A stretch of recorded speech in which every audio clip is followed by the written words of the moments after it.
Ever feel like you're doing this teaching thing alone? You don't have to be. Shared teaching is all about sharing the workload through the power of collaboration and teamwork. Together, we'll walk through all the difficult parts of teaching and learn how to streamline our processes, fine-tune our time management, and develop a more manageable workload. If that sounds like a dream come true to you, then welcome to the Shared Teaching Podcast. Let's share in the teaching to make those dreams a reality. Now here's today's Shared Teaching. Hello and welcome back to the Shared Teaching Podcast. I'm your host, Susan, and you are listening to another Writing Tip Wednesday episode where we're continuing our discussion from last Wednesday where we talked about zooming in on key moments and adding to it with dialogue. Dialogue is such an effective tool for bringing personal narratives to life. It helps the reader feel more connected to the story because it shows interactions between characters and gives insights into their personalities. But getting students to use dialogue, especially first and second graders, can be very tricky. So I want to just share a couple strategies that have worked well in my classroom. So dialogue is important because when students include dialogue, they're not just telling readers what happened, they're showing it. And we say that all year, I feel like, show, don't tell, right? We probably even heard it in our high school years.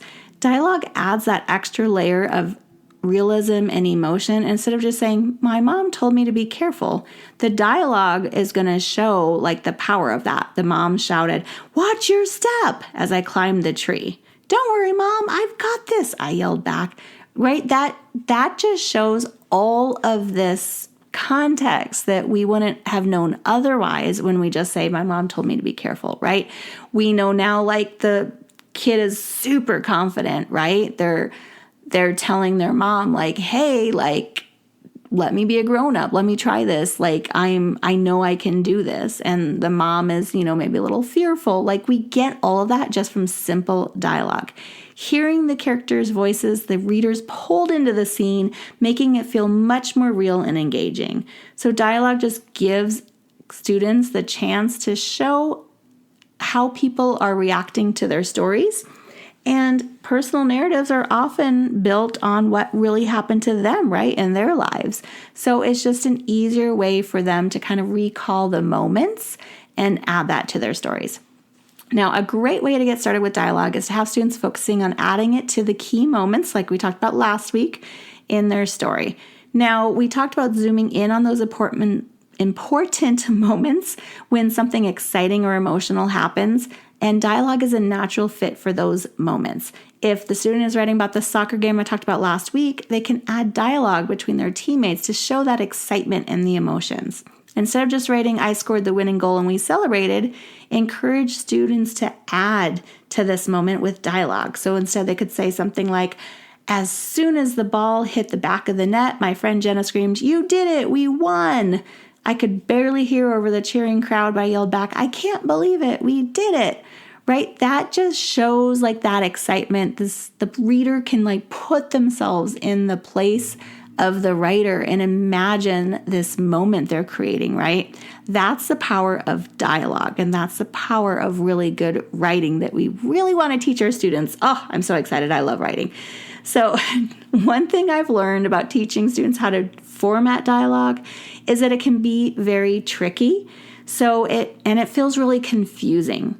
And a lot of times it's because they don't see a lot of stories at their reading level that have good dialogue, right? They might just say, real simple, easy, like, "Hi," he said, as he walked down the road, right? Like, it's not super engaging dialogue, and they might not pay a lot of attention to it. But there's all these tricky things about like where to use the quotation marks, where to place the punctuation, how to end the punctuation, when to start a new line, when there's different characters speaking. So you really want to teach those different things. So for example, the first sentence of dialogue starts with a capital letter and is enclosed in quotation marks. Punctuation goes inside the quotation marks. When a new person speaks, you need to start a new line or paragraph.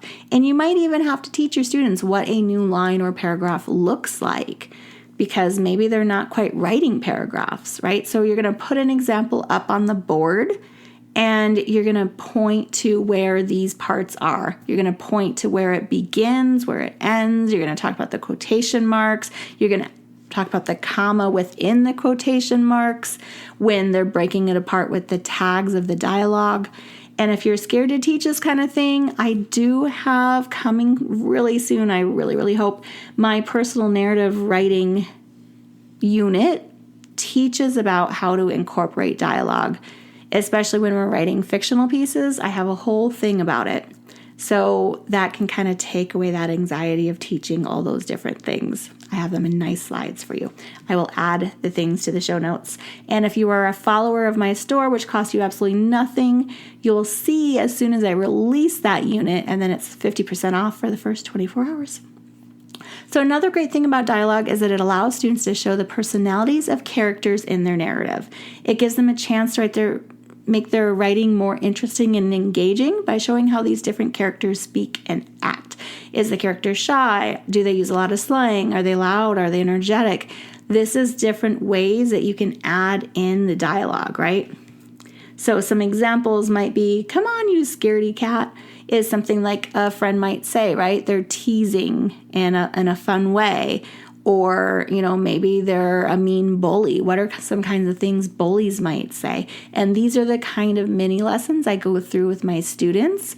And it's just like one day might just be on like different wording a character might say, depending on what kind of person they are. And in personal narrative writing, it's much easier because they're, again, telling a story of something that happened in their life. So they're just recalling that moment and what that person said, or what they might have said, and you're just kind of maybe embellishing it a little bit to make it a really good story. So sometimes students just need a little practice to get comfortable with writing dialogue. So you might give them dialogue prompts, much like a story prompt, right? So maybe you say, okay, we're going to write a story and you have to use this dialogue. I can't believe you did that. And then have them practice with different scenarios and characters who might say that kind of thing. So adding dialogue is a fantastic way to make personal narratives really more engaging and real for the readers. It's going to make their writing come alive for their reader. Using dialogue in key moments is going to teach students how to format it correctly and encourage them to show their characters' personalities through speech. And then they're just going to take it to another level when we're writing their fiction stories. So thanks so much for joining me in today's episode. I hope you found it very helpful. And don't forget to subscribe wherever you see your favorite podcast platform for more episodes every Wednesday. And then I will see you next week. Bye for now. If you've loved this show, then join me in sharing the teaching, hitting that subscribe button, and leaving us a review on iTunes, so we can be found by more teachers like you who are ready to start sharing the workload. I hope you've enjoyed this episode. Find new episodes each week on sharedteaching.com.